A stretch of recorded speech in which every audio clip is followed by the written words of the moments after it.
कि बिल्कुल घर जैसी है, नहीं है तो आरे डाल लीजिए, जीवन में छोटी बड़ी समस्याएं तो होती ही रहती हैं। आज की इस वीडियो में हम लोग बात करने वाले हैं 12th क्लास की हिस्ट्री का first chapter NCERT 12th class का फर्स्ट चैप्टर जो है ना भाई साहब, ये बहुत ही इंपॉर्टेंट है। हालांकि इससे प्रत्येक वर्ष ऑब्जेक्टिव लगभग 4 से 5 नंबर का क्वेश्चंस पूछे जाते हैं और मैं गारंटी देता हूं कि आपको इस क्लास के बाद 4 से 5 नंबर पक्का हो चुका है, क्योंकि इससे बाहर क्वेश्चंस नहीं आएंगे। जो क्वेश्चन आपको टाइप किया हुआ है उसके बैकग्राउंड में जो क्वेश्चंस बताए जाएंगे, आप उतना ही चीज़ों को सही से आप अगर याद कर ले रहे हैं, सही से आप उसका रिवीजन कर ले रहे हैं, तो बस चैप्टर्स का टोटल जो निचोड़, जो रस कहा जाता है ना, वो रस हम निकाल करके लाए हुए हैं। और आपको ज़्यादा टेंशन नहीं लेना है, क्योंकि यहाँ पर ये नहीं कि 1 का बी, 3 का सी, 4 का बी, ऐसा मतलब आंसर करने से कोई फ़ायदा नहीं है। उससे अच्छा है भाई किताब पढ़ लो, ठीक है ना। तो देखो हम लोगों ने क्या है कि एक प्रत्येक चैप्टर का एक एक करके आपको क्या करेंगे, वीडियो प्रोवाइड कर देंगे ऑब्जेक्टिव का। इसके अलावा आपको क्या होगा कि जितने भी क्वेश्चंस बैंक होंगे, आपको टोटल 4 सब्जेक्ट का जो होगा आपको वीडियो प्रोवाइड कराया जाएगा। हिस्ट्री हो जाएगा आपका, ज्योग्राफी, पॉलिटिकल साइंस, इकोनॉमिक्स और एक और देखेंगे साइकोलॉजी लास्ट में, ठीक है ना। इन 5 सब्जेक्ट का टोटल जितने भी ऑब्जेक्टिव्स होंगे मैं प्रोवाइड कराऊंगा एक एक करके, और उसके बहुत ही अच्छे एक्सप्लेनेशन के साथ, बिल्कुल बवाल वीडियो।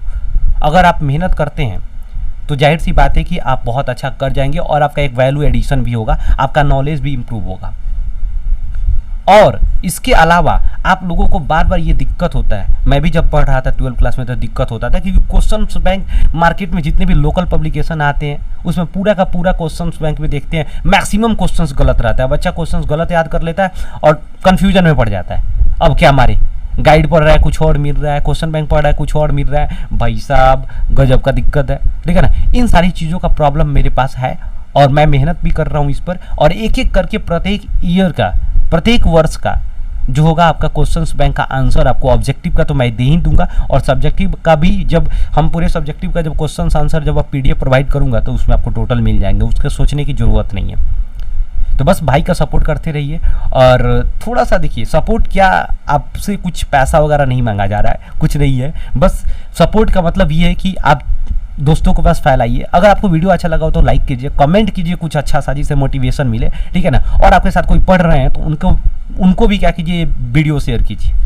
देखिए आप 12th क्लास में पढ़ रहे हैं, टोटल सिलेबस जो है ना आपका, ये रिलेटेड है बीपीएससी से, मतलब कि मैक्सिमम, या फिर आप जब आप जीएस पढ़ते हैं उससे पूरा रिलेटेड है। अगर आप सही से पढ़ रहे हैं तो आपको दोबारा पढ़ने की ज़रूरत नहीं है, मैं गारंटी लेता हूँ। चीज़ों को अच्छे से पढ़िए, जितने भी इंपॉर्टेंट है ना सारी चीज़ें आपको अब इसमें वीडियो में आपको प्रोवाइड करा दिया जाएगा। तो चलिए सबसे पहले एक एक करके क्वेश्चन का पोस्टमार्टम करते हैं और मिल के मचाते हैं बवाल विद बहुत सारा सवाल। देखिए जैसे हम लोग देख लेंगे टोटल जो होगा आपका 12वीं क्लास का जितने भी होगा, आपको ये आपका ऑब्जेक्टिव क्वेश्चन इसमें केवल प्रोवाइड करा जाएगा। आपको हमेशा याद रखना है कि जितना 12th क्लास का होगा भाई साहब, आपका ऑब्जेक्टिव क्वेश्चन इसमें प्रोवाइड कराएंगे एक एक करके, प्रत्येक वीडियो में एक एक चैप्टर का जितना इंपॉर्टेंट आपका ऑब्जेक्टिव होगा उतना आपका प्रोवाइड कराया जाएगा। इसमें कहीं से कोई दिक्कत नहीं होगा, उसके साथ उसका पूरा बैकग्राउंड के साथ, एक्सप्लेनेशन के साथ बिल्कुल बवाल वीडियो होगा, समझे कि नहीं। आपको कहीं भी कुछ भी देखने की जरूरत नहीं है, कहीं से कुछ सोचने समझने की जरूरत नहीं है। यहाँ से हम लोग क्या करते हैं कि चैप्टर को शुरुआत करते हैं प्रारंभिक नगरों की कहानी, हड़प्पा सभ्यता की कहानी। देखिए सबसे पहले हम हड़प्पा सभ्यता जब भी कहते हैं तो एक चीज़ें दिमाग में आती है कि ये जो मनुष्य का जब जन्म हुआ, मनुष्य का जब उद्भव हुआ यहाँ पे धरती पे, तो आज से 10 लाख वर्ष पहले मनुष्य का जन्म हुआ था, उद्भव हुआ था। उस समय मनुष्य के रूप में नहीं था उस समय, हालांकि ऐसा माना जाता है, कोई ऐसा कोई सटीक प्रमाण नहीं मिल पाया है। जो मनुष्य का जन्म हुआ था मछली से, फिर धीरे धीरे हम ट्रांसफर करते बंदर से धीरे धीरे करके हम लोग का आदमी का रूप लिए हुए, ठीक है ना। इसमें बहुत सारा लाखों वर्ष लगे हैं।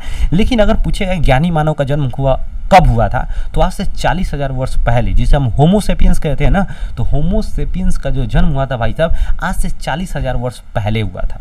देखिए मनुष्य का जन्म जो है ना वो अफ्रीका महादेश में सबसे पहले हुआ था। इसीलिए क्वेश्चन पूछ देता है कि मनुष्य का मानव का पालना किसको कहा जाता है, तो अफ्रीका महादेश को।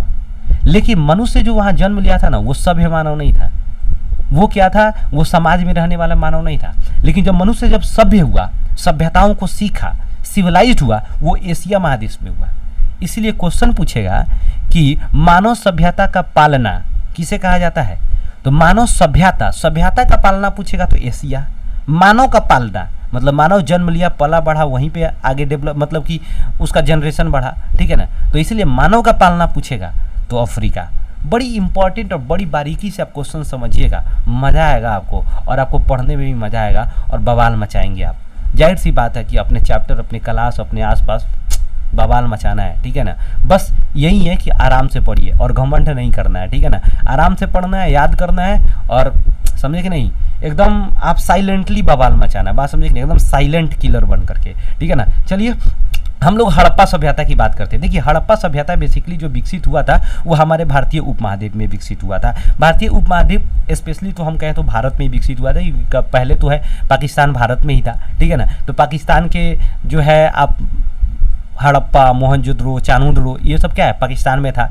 मेन जो है ना हड़प्पा सभ्यता के पढ़ते हैं तो 6 स्थलों का हम मुख्य रूप से अध्ययन करते हैं, क्योंकि 6 स्थल जो है ना वो बहुत ही ज़्यादा विकसित थे, नगर बन चुके थे, नगर के रूप में विकसित थे। बाकी जो चीज़ें थी उतना ज़्यादा विकसित, बाकी जो जगह था उतना ज़्यादा विकसित नहीं था। तो आखिर वो कौन कौन से जगह थी, किस तरह का क्या डेवलपमेंट हुआ था, कहाँ पे कौन सा चीज़ मिला हुआ था, मनुष्य का जीवन के बारे में जो है पता किससे चलता है, कैसे चलता है, क्या कहानी है, इन सारी चीज़ों का अध्ययन करेंगे, पोस्टमार्टम करेंगे आपको आगे आगे चल के एक एक करके, ठीक है ना। पहले हम लोग हड़प्पा सभ्यता जो है ना भाई साहब, ये आध ऐतिहासिक काल में आता है। किसमें आता है, आध ऐतिहासिक काल में, ऐतिहासिक काल में आता है। देखिए क्वेश्चंस यहाँ पर क्या पूछेगा, आध ऐतिहासिक काल किसे कहते हैं। देखिए हम पहली बार बोले कि टोटल जब हम इतिहास पढ़ते हैं ना तो इसमें क्या होगा कि आपको एक तरह से स्रोत के आधार पर, जैसे हम इतिहास पढ़ते हैं तो इतिहास की जानकारी का जो मुख्य स्रोत है, ठीक है ना, हम लोग जानते हैं पुरातत्व होता है, साहित्य होता है, मतलब एक तरह से साहित्य में भी हम लोग देख लेते हैं क्या कि धार्मिक साहित्य होता है, धर्मेतर साहित्य, जैसे कि कोई यात्रा वृत्तांत होता है। इन सारी चीज़ों को हम लोग जब पढ़ते हैं तो हमें हमारे जो है इतिहास के बारे में जानकारी मिलती है। तो जब भी हम बात करेंगे कि लिखित साहित्य के आधार पर इतिहास को कितने कालखंडों में बांटा गया है, तो देखिए लिखित साहित्य के आधार पर इतिहास को 3 कालखंडों में बांटा गया है। एक को कहते हैं प्राग ऐतिहासिक काल। प्राग ऐतिहासिक काल उसे कहा जाता है जब मनुष्य जो है ना लिखना पढ़ना कुछ नहीं जानता था, उसके बारे में कोई लिखित प्रमाण नहीं है, तो उसे प्राग ऐतिहासिक काल कहते हैं। देखिए बेसिकली क्या है कि प्राग ऐतिहासिक काल भाई साहब जो है ना, वो प्राग ऐतिहासिक काल 10 लाख ईस्वी पूर्व से 2500 ईस्वी पूर्व तक माना जाता है। सबसे ज़्यादा समय जो बीता हुआ है वो आपको प्राग ऐतिहासिक काल में, ये मनुष्य का वह कालखंड था जिसमें मनुष्य पढ़ना लिखना कुछ भी नहीं जानता था, ठीक है ना। इसीलिए तो इसके बारे में लिखित प्रमाण नहीं है। तो जिस कालखंड में मनुष्य का मानव जीवन का वह कालखंड जिसका कोई लिखित प्रमाण नहीं है उसे हम कहते हैं प्राग ऐतिहासिक काल। कौन सा कहते हैं, प्राग ऐतिहासिक काल, ऐतिहासिक काल।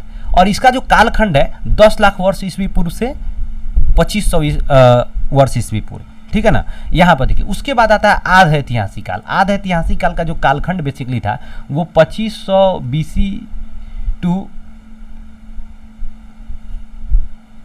1500 BC। हालांकि जब हम कार्बन डेटिंग पढ़ेंगे तो 2500 से लेकर 1785 तक आता है, लेकिन नॉर्मली समझिए हम जो इतिहास पढ़ रहे हैं 2500 से 1500 यहाँ पर पढ़ते हैं हम लोग, ठीक है ना। यहाँ पर चलिए एक एक चीज़ को हम लोग समझेंगे। तो आध ऐतिहासिक काल क्या था, क्वेश्चन पूछेगा किसे कहते हैं आध ऐतिहासिक काल। तो मानव सभ्यता का वह काल, मानव सभ्यता का वह काल जिसका लिखित प्रमाण तो है लेकिन अभी तक पढ़ा नहीं गया है। लिखित प्रमाण है लेकिन पढ़ा नहीं गया है।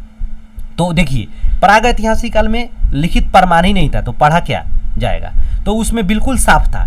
इसमें क्या हुआ, आधा तो पूरा हुआ, लिखा तो गया लेकिन आधा काम, पढ़ने वाला काम पूरा नहीं हुआ, इसलिए उसको कहा गया आध ऐतिहासिक काल। याद रखना है, इसमें आधा काम पूरा हुआ, मतलब लिखने का काम पूरा हुआ, पढ़ने का काम पूरा नहीं हुआ, इसलिए इसको कहेंगे हम लोग आध ऐतिहासिक काल। बात समझ आ गया होगा, ठीक है ना। आध ऐतिहासिक काल का जो कालखंड था बेसिकली 2500 से लेकर 1500 BC था, ठीक है ना। इन चीज़ों को थोड़ा सा हम लोग इसमें पढ़ेंगे कि आध ऐतिहासिक काल में हड़प्पा सभ्यता के बारे में, कुछ इसके विशेषताओं के बारे में, इसी को खास करके आज इस हम लोग चैप्टर में पढ़ने वाले हैं और बवाल मचाने वाले हैं। देखिए क्वेश्चन करा कि हड़प्पा टीले का उल्लेख सर्वप्रथम 1826 ईस्वी में किसने किया था। देखिए हड़प्पा टीले का उल्लेख सर्वप्रथम जो है ना यहाँ पर हम लोग चार्ल्स मैसन ने कर चुका था पहले से। 1824 में बताया हुआ था कि हड़प्पा टीले के बारे में उसने, लेकिन लोग उस पर ध्यान नहीं दिया। तो इसलिए सर्वप्रथम हड़प्पा टीले के बारे में उल्लेख किसने किया था, तो चार्ल्स मैसन ने किया हुआ था। दूसरा क्वेश्चन कहेगा क्या कि मोहनजोदड़ो की खोज 1922 ईस्वी में किसने की थी। देखिए मोहनजोदड़ो का खोज 1922 ईस्वी में किसने किए थे, तो देखिए दो क्वेश्चन, कहीं कहीं आर.डी. बनर्जी, देखिए ना राखल दास बनर्जी, राखल का आर हो जाएगा, दास से डी हो जाएगा, अब बनर्जी, तो कहीं कहीं आर.डी. बनर्जी भी रहेगा, तो इसलिए कन्फ्यूजन मत होइएगा। राखल दास बनर्जी 1922 ईस्वी में मोहनजोदड़ो का क्या किए थे, उत्खनन करवाए थे, इसका उस जो है एक तरह से खोदाई करवाए थे। बात समझ आया कि नहीं आया, आगे हम लोग बढ़ते हैं। ये देखिएगा दयाराम सहनी, हम लोग आगे सबके बारे में, रंगनाथ राव, सबके बारे में हम लोग पढ़ेंगे। यहाँ देखिए सिंधु घाटी सभ्यता में हल का प्रमाण सर्वप्रथम कहाँ मिला था। देखिए हल का और खेता हुआ जूत का जो प्रमाण मिला हुआ था वो कालीबंगन में मिला हुआ था, ठीक है ना।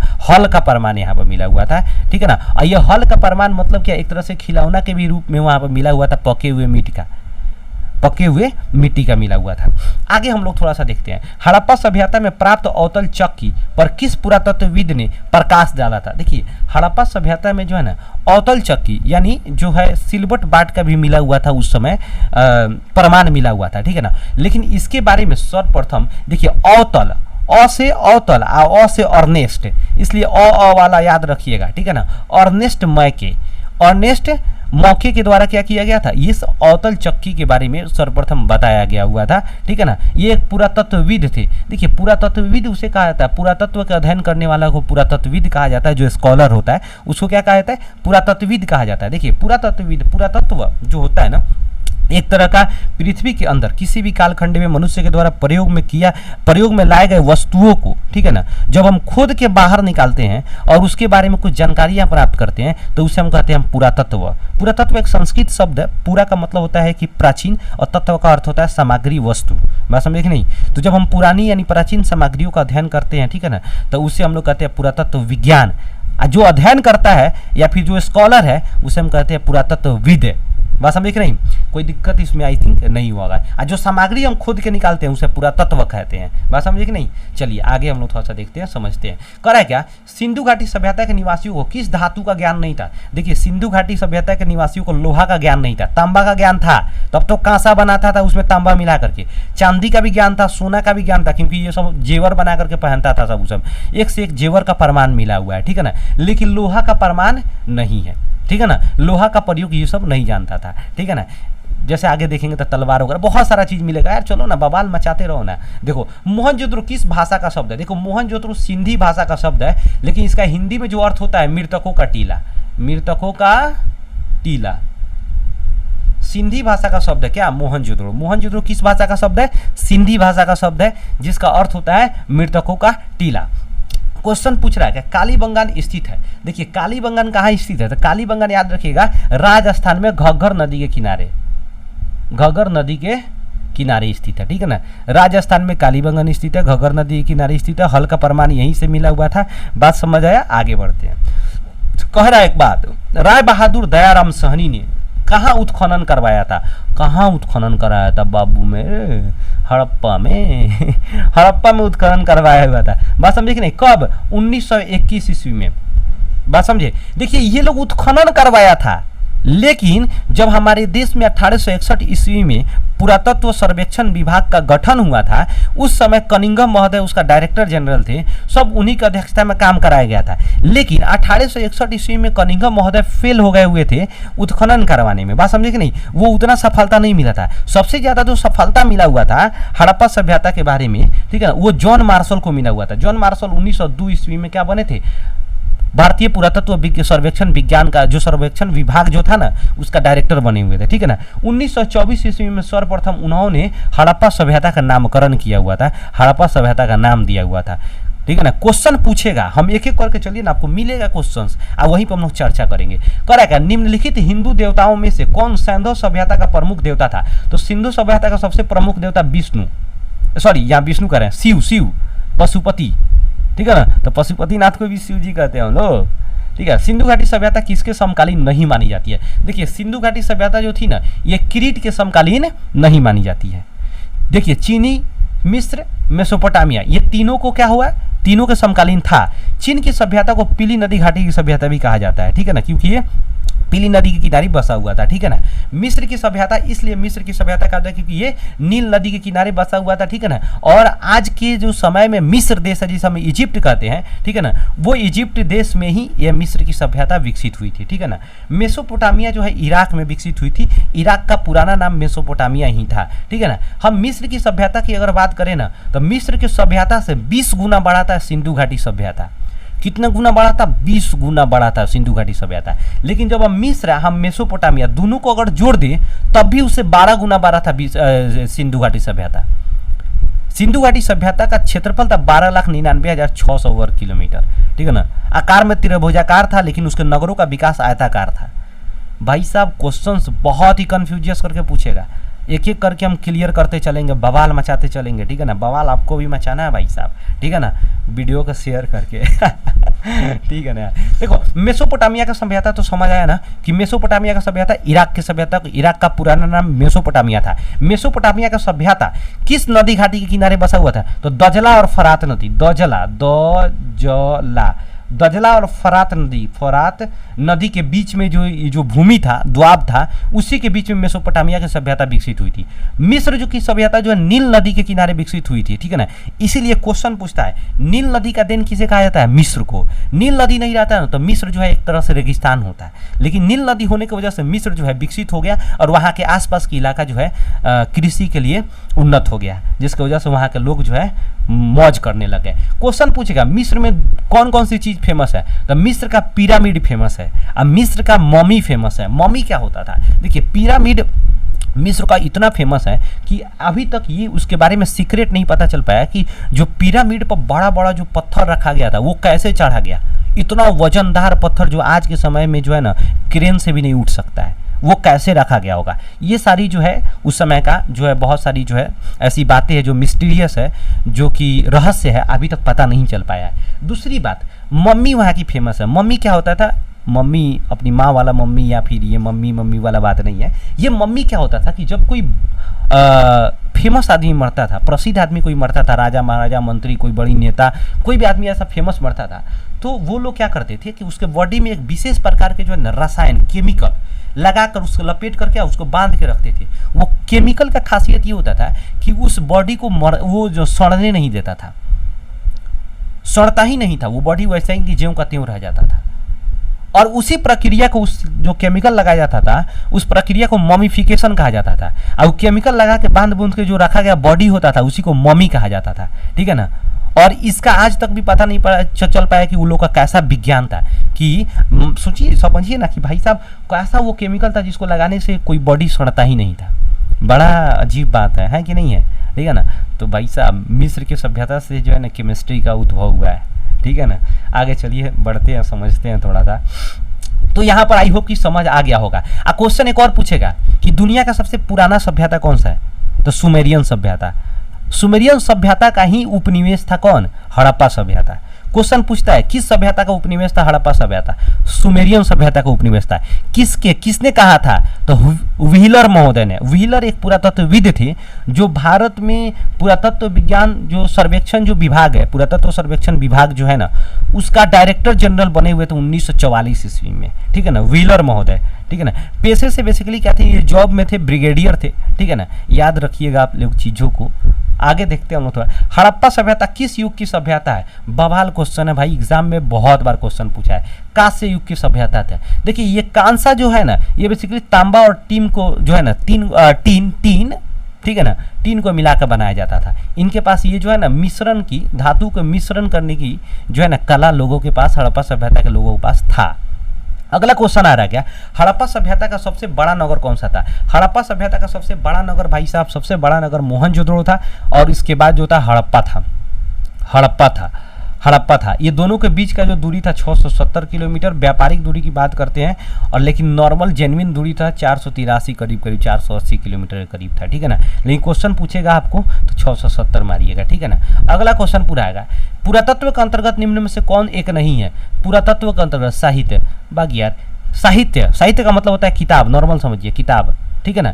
तो आप सोचिए ना, पुरातत्व का मतलब धरती के अंदर दबा हुआ, मतलब कि हजारों साल पूर्व की चीज है।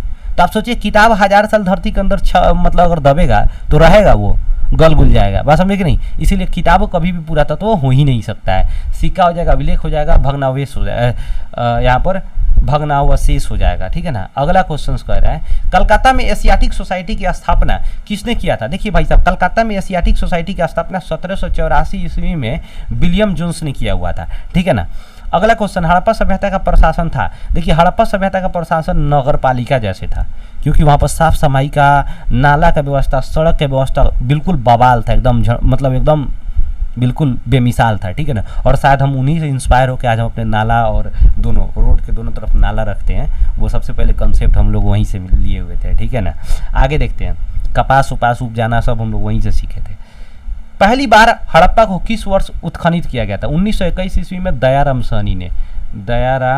साहनी के द्वारा। दूसरा क्वेश्चन पूछ रहा है सिंधु सभ्यता में गोदीपाड़ा कहाँ मिला था। गोदीपाड़ा का मतलब होता है जिसे हम लोग कह सकते हैं आपका बंदरगाह जहाँ जहाज वगैरह उतरता है, लोथल में, ठीक है ना। ये लोथल बेसिकली थी गुजरात के कच्छ के पास, ये निकट मतलब उसके निकट में ये स्थित था लोथल। ये भोगवा नदी किनारे था, भोगवा नदी के किनारे गुजरात में, ठीक है ना, अहमदाबाद जिला में बसा हुआ है। दूसरा क्वेश्चन पूछ रहा है क्या, सिंधु सभ्यता में नृत्य करती हुई लड़की की मूर्ति कहाँ से मिली थी। तो नृत्य करती हुई लड़की की जो मूर्ति मिली हुई थी भाई साहब, वो मोहनजोदड़ो से मिली हुई थी, ठीक है ना। नेक्स्ट कह रहा है मोहनजोदड़ो किस नदी के किनारे था। देखिए मोहनजोदड़ो बड़ा कंफ्यूजन होता है लड़का सब, कई क्वेश्चन कई बार एग्जाम में पूछता हुआ बिहार बोर्ड के एग्जाम में। देखिए मोहनजोदड़ो याद आपको रखना है, मोहनजोदड़ो सिंधु नदी के किनारे, रावी नदी के किनारे हड़प्पा किस नदी के किनारे, रावी नदी के किनारे। मोहनजोदड़ो किस नदी के किनारे, सिंधु नदी के किनारे।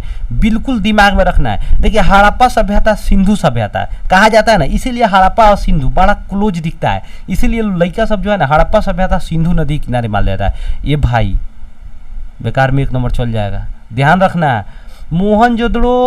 मोहनजोदड़ो सिंधु नदी के किनारे, हड़प्पा रावी नदी के किनारे। क्वेश्चन पूछेगा हड़प्पा कहाँ पड़ता है, हड़प्पा जो है बेसिकली ये आपका पाकिस्तान में पड़ता है, ठीक है ना।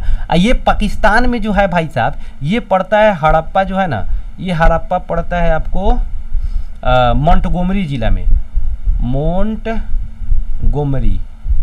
मोंटगोमरी जिला में कौन पड़ता है आपका, मोंटगोमरी जिला में कौन पड़ता है आपका, हड़प्पा सभ्यता। और लरकाना जिला में कौन पड़ता है, लरकाना जिला में कौन पड़ता है आपका, मोहनजोदड़ो। ये सिंध प्रांत के, ये पंजाब प्रांत के, मतलब पंजाब जिला कह सकते हो, आज प्रांत या जिला कह सकते हो तुम लोग, ठीक है ना, क्योंकि पंजाब में प्रांत ही कहा जाता है, पाकिस्तान में प्रांत ही कहता है सब, ठीक है ना। तो पंजाब प्रांत में, और लरकाना जो था ये बेसिकली सिंध प्रांत में है, ठीक है ना। और वहाँ पर चान्होदड़ो भी जो है ना सिंधी प्रांत में है, ठीक है ना। यहाँ पर थोड़ा सा आप ध्यान रखिएगा, नहीं तो बार बार दिमाग उड़ जाता है। अगला क्वेश्चन क्या है कि हड़प्पा सभ्यता भारत के किस भाग में विकसित हुई थी। तो देखिए पश्चिमोत्तर भाग में विकसित हुई थी, पश्चिम और उत्तर के बीच में, ठीक है ना। हड़प्पा सभ्यता बेसिकली आप लोग देखे होंगे भारत के किस भाग में विकसित हुई थी। तब हड़प्पा सभ्यता जब भी हम भारत की चित्र बनाते हैं ना यार, ये उड़ जाएगा क्योंकि साइड हम भारत की अगर चित्र बनाए ऐसे नॉर्मल समझो, गबड़ा गया क्या हो गया यार। तो हड़प्पा सभ्यता बेसिकली इस वाला इलाका में विकसित हुआ था, ठीक है ना। तो देखो ये उत्तर और ये पश्चिम, दोनों के बीच में पश्चिमोत्तर नहीं हो गया, ठीक है ना। तो हड़प्पा सभ्यता इसी इलाका में विकसित हुआ था, इसीलिए इसको कहा जाता है हड़प्पा सभ्यता भारत के पश्चिमोत्तर भाग में विकसित हुआ था, ठीक है ना। लोथल किस नदी के, भोगवा, अभी जस्ट बताया लोथल का, मैंने बहुत बार एग्जाम में पूछा हुआ है लोथल किस नदी किनारे बसा हुआ है, तो भोगवा नदी किनारे, ठीक है ना। लोथल भोगवा नदी किनारे कहाँ पे है, तो भारत के गुजरात में है। अब भारत के किस राज्य में सबसे अधिक हड़प्पा सभ्यता का स्थल मिला है, तो गुजरात में। सब बवाल मचा देना है, ठीक है ना, याद रखना है आपको। क्वेश्चन पूछ रहा है कि राखलदास बनर्जी को मोहनजोदड़ो का अवशेष कहाँ मिला था, कहाँ की कब मिला था, यहाँ आंसर जब टाइम दिया था कब मिला था, तो 1922 राखलदास बनर्जी को मोहनजोदड़ो 1922 में, 21 में हड़प्पा। नेक्स्ट क्वेश्चन पूछ रहा है क्या, हड़प्पा सभ्यता में विशाल स्नानागार, देखिए स्नानागार चाहे अन्नागार, ठीक है ना। ये स्नानागार चाहे अन्नागार जो था ना ये मोहनजोदड़ो में मिला था। बार बार आपको क्वेश्चन में बहुत देख रहा है 13, 14, 15 बवाल मचा दिया है, क्वेश्चन पूछा जाता है, ठीक है ना। तो इसलिए याद रखिएगा स्नानागार चाहे अन्नागार, कंफ्यूजन हो जाता है, लेकिन तो सोचेगा अन्नागार कहाँ मिला था, स्नानागार कहाँ मिला था, कुछ नहीं भाई, सबसे बड़ा जो है ना भवन मिला हुआ था, सबसे बड़ा ये चीज़ मिला हुआ था, तो सबसे बड़ा नगर में मिला था, इसीलिए सबसे बड़ा नगर मोहनजोदड़ो, सबसे बड़ा तब मोहन, जितना सबसे बड़ा आएगा सब मोहनजोदड़ो में, ठीक है ना, भवन के मामले में, ठीक है ना। तो इसलिए स्नानागार और अनागार कहाँ मिला था, मोहनजोदड़ो में, ठीक है ना। अगला, सिंधु घाटी सभ्यता की जुड़वा राजधानी, देखिए सिंधु घाटी सभ्यता की जुड़वा राजधानी मोहनजोदड़ो चानूदड़ो नहीं, मोहनजोदड़ो हड़प्पा और जोदड़ो, ठीक है ना, हड़प्पा और मोहनजोदड़ो। कहेगा कि हड़प्पा सभ्यता का जुड़वा राजधानी कौन था, तो मोहनजोदड़ो और हड़प्पा, ये दोनों को राजधानी कहा जाता था, जुड़वा राजधानी किसका, हड़प्पा सभ्यता का। जैसे भारत में अगर हम लोग कह सकते हैं, अगर हम जैसे मुंबई को कहते हैं वित्तीय राजधानी, अब भारत को जो है हम लोग एक तरह से राजनीतिक रूप से राजधानी कहते हैं, प्रशासनिक राजधानी कह सकते हैं, ठीक है ना। लेकिन दोनों को जुड़वा राजधानी हम लोग आराम से कह सकते हैं, ठीक है ना, एक तरह से मुंबई को भी और दिल्ली को भी। नेक्स्ट जो है कह रहा है क्या, हड़प्पा किस नदी के किनारे स्थित था। अभी जस्ट बताएं कि जो हड़प्पा था वो आपका किस नदी के किनारे था, हड़प्पा था आपका रावी नदी के किनारे। हड़प्पा किस नदी के किनारे, हाँ हड़प्पा रावी नदी के किनारे। आज सिंधु नदी के किनारे कौन था आपका, मोहनजोदड़ो, सिंधु नदी के किनारे मोहनजोदड़ो, हड़प्पा रावी नदी के किनारे। एग्जाम में बहुत बार। लोथल कहाँ स्थित है, तो गुजरात में, याद रखिएगा गुजरात में लोथल। हड़प्पा का उत्खनन किसने किया था, दयाराम साहनी ने। भारतीय पुरातत्व का पिता किसको कहा जाता है, देखिए भारतीय पुरातत्व का पिता जो है ना अलेक्जेंडर कनिंघम महोदय को कहा जाता है, कनिंघम महोदय। एक्चुअली क्या हुआ कि लाइट कट गया, जिसकी वजह से वीडियो नहीं शूट कर पाए हैं, हम वहीं पे रोक दिए हुए। 28 नंबर क्वेश्चन हम लोग चर्चा कर रहे थे और इस पर क्या हुआ था कि वीडियो हम लोग रोक दिए हुए थे क्योंकि लाइट तुरंत कट गया है। अभी फिर जस्ट लाइट आया है तो हमने वीडियो जो है शूट करना शुरू किया है। तो यहाँ पर हम लोग 28 नंबर क्वेश्चन हम लोग देख रहे थे। देखिए 28 नंबर क्वेश्चन में देख रहे थे भारतीय पुरातत्व का पिता किसे कहा जाता है। भारतीय पुरातत्व का पिता अगर पूछेगा तो अलेक्जेंडर कनिंघम महोदय को कहा जाता है, क्योंकि अलेक्जेंडर कनिंघम महोदय ने ही सर्वप्रथम के द्वारा ही सर्वप्रथम जो है ना जो पुरातत्व के बारे में लोगों के जानकारी दिया गया था इंडिया में। और 1861 ईस्वी में जो भारतीय पुरातत्व सर्वेक्षण विभाग का जो गठन हुआ था, प्रथम डायरेक्टर जनरल यहीं थे, फर्स्ट डायरेक्टर जनरल यहीं थे, ठीक है ना। तो वही क्वेश्चन पूछेगा भारतीय पुरातत्व सर्वेक्षण विभाग के प्रथम डायरेक्टर जनरल कौन थे, तो अलेक्जेंडर कनिंघम महोदय, ठीक है ना। क्वेश्चन पूछेगा भारतीय पुरातत्व का पिता कौन थे, तब कौन सा होगा यहाँ पर, अलेक्जेंडर कनिंघम महोदय, ठीक है ना। दोनों में यही होगा। आपको याद रखना है कि भारतीय पुरातत्व सर्वेक्षण विभाग का गठन कब हुआ था, तो 1861 ईस्वी में। फिर क्वेश्चन पूछेगा कि भारतीय पुरातत्व सर्वेक्षण विभाग सरकार के किस मंत्रालय के अंतर्गत आता है, तो याद रखिएगा संस्कृति मंत्रालय के अंतर्गत आता है, संस्कृति मंत्रालय के अंतर्गत। क्वेश्चन एक बार पूछा हुआ था कि भारतीय पुरातत्व सर्वेक्षण विभाग सरकार के किस मंत्रालय के अंतर्गत आता है, तो संस्कृति मंत्रालय के अंतर्गत आता है। आपको हमेशा याद रखना है। आई थिंक यहाँ तक जो है 2-4 क्वेश्चन बना है, आपको वहाँ आप कन्फ्यूजन नहीं हुआ होगा। आगे बढ़ते हैं हम लोग थोड़ा सा। कह रहा है क्या, सिंधु सभ्यता का कौन सा स्थल मृतकों का मृतकों का टीला के रूप में विख्यात है। तो अभी उसी समय बताए थे मृतकों का टीला क्या है, मोहनजोदड़ो। दूसरा कह रहा है क्या, मोहनजोदड़ो का उत्खनन किसने करवाया था, तो यहाँ पर आर.डी. बनर्जी। देखिए ये क्वेश्चन से एक बार पूछा हुआ था 2020 में, आर.डी. बनर्जी करके पूछा हुआ था। नेक्स्ट पूछा था हड़प्पा सभ्यता इतिहास के किस कालखंड के अंतर्गत आता है, तो आध ऐतिहासिक। उसी समय बताया कि आध ऐतिहासिक। हड़प्पा सभ्यता इतिहास के किस कालखंड के अंतर्गत आता है, तो आध ऐतिहासिक के अंतर्गत आता है। दूसरा क्वेश्चन पूछेगा कि हड़प्पा सभ्यता का क्षेत्रफल कितना था। हड़प्पा सभ्यता का क्षेत्रफल 12,99,600 वर्ग किलोमीटर। सी नंबर सही होगा, ठीक है ना। इसका हड़प्पा सभ्यता का आकार तिरभुजाकार था, ठीक है ना। लेकिन हड़प्पा सभ्यता के नगरों का विकास जो था ना आयताकार रूप में हुआ था, ठीक है। अगला क्वेश्चन, हड़प्पा सभ्यता का विस्तार पूरब से पश्चिम कितना था। देखिए तो पूरब से पश्चिम 1600 और उत्तर से दक्षिण 1100, ठीक है ना। ऑप्शन में मिलेगा आपको 1600 और 1100। पूरब से पश्चिम कितना था, 1600 और 1100, जिससे भारत में क्या है 2933 किलोमीटर, 3214 किलोमीटर, ठीक है ना। यही ना भारत में उत्तर से दक्षिण पूरब से पश्चिम की लंबाई। नेक्स्ट क्या है आप देखेंगे, हड़प्पा सभ्यता के समय कुल कितने नगर सही रूप से विकसित थे। देखिए हड़प्पा सभ्यता के समय नगर जो था ना मुख्य रूप से विकसित 6 नगर थे, जिसमें से आता है आपको हड़प्पा, मोहनजोदड़ो और चानूदड़ो। ये तीनों पाकिस्तान में पड़ता है। और 3 में आता है आपको लोथल, कालीबंगन और बनवाली। ये 3 जो है आपको इंडिया में पड़ता है। इंडिया में लोथल जो है बेसिकली आप याद रखिएगा गुजरात में, कालीबंगन राजस्थान में और बनवाली, बनवाली हरियाणा के हिसार जिला में, आपको हमेशा याद रखना है। नेक्स्ट क्वेश्चन का किस इतिहासकार ने हड़प्पा सभ्यता एवं मोहनजोदड़ो को सिंधु सभ्यता का जुड़वा राजधानी बताया था? तो जुड़वा राजधानी किसने बताया था? पिगट महोदय ने। दूसरा करेगा, स्वतंत्रता प्राप्ति के बाद भारत के किस राज्य में सबसे प्रथम स्थल प्राप्त हुए थे? तो स्वतंत्रता प्राप्ति के बाद गुजरात में सबसे अधिक जो है स्थल प्राप्त यहाँ पर हुए थे। दूसरा कह रहा है क्या, हड़प्पा में पक्के ईंट अथवा मिट्टी के खिलौने को क्या कहा जाता था? तो टेराकोटा। हड़प्पा में पक्के ईंट और मिट्टी के खिलौने जो भी पके हुए होते थे मिट्टी का सामान, उसे टेराकोटा कहा जाता था। दूसरा क्वेश्चन कर रहा है क्या, सिंधु सभ्यता की लिपि में सबसे प्रचलित चिन्ह क्या था? तो सिंधु सभ्यता की लिपि में सबसे प्रचलित चिन्ह याद रखिएगा मछली था, क्योंकि सिंधु सभ्यता की जो लिपि थी भाव चित्रात्मक थी, ठीक है ना, चित्रों के द्वारा उसको मतलब भावों को दर्शाया जाता था, लोगों के बातों को दर्शाया जाता था। दूसरा, सिंधु सभ्यता शब्द का प्रयोग सर्वप्रथम किसने किया था? तो देखिए, सिंधु सभ्यता शब्द का प्रयोग 1924 ईस्वी में जॉन मार्शल के द्वारा किया गया था, आपको हमेशा याद रखना है। ये जॉन मार्शल, पूछेगा क्वेश्चन, जॉन मार्शल भारतीय पुरातत्व सर्वेक्षण विभाग के डायरेक्टर कब बने थे? तो 1902 ईस्वी में, याद रखना है आपको। 1902 ईस्वी में जॉन मार्शल क्या बने? भारतीय पुरातत्व सर्वेक्षण विभाग के डायरेक्टर बने थे। दूसरा क्वेश्चन, रेडियो कार्बन डेटिंग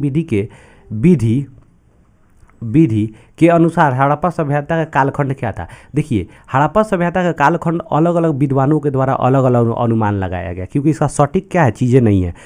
प्रागैतिहासिक काल, आध ऐतिहासिक काल, ये दो ऐसा मानव सभ्यता का इतिहास का कालखंड है जिसका सटीक प्रमाण अभी तक हमें नहीं मिल पाया, ठीक है ना।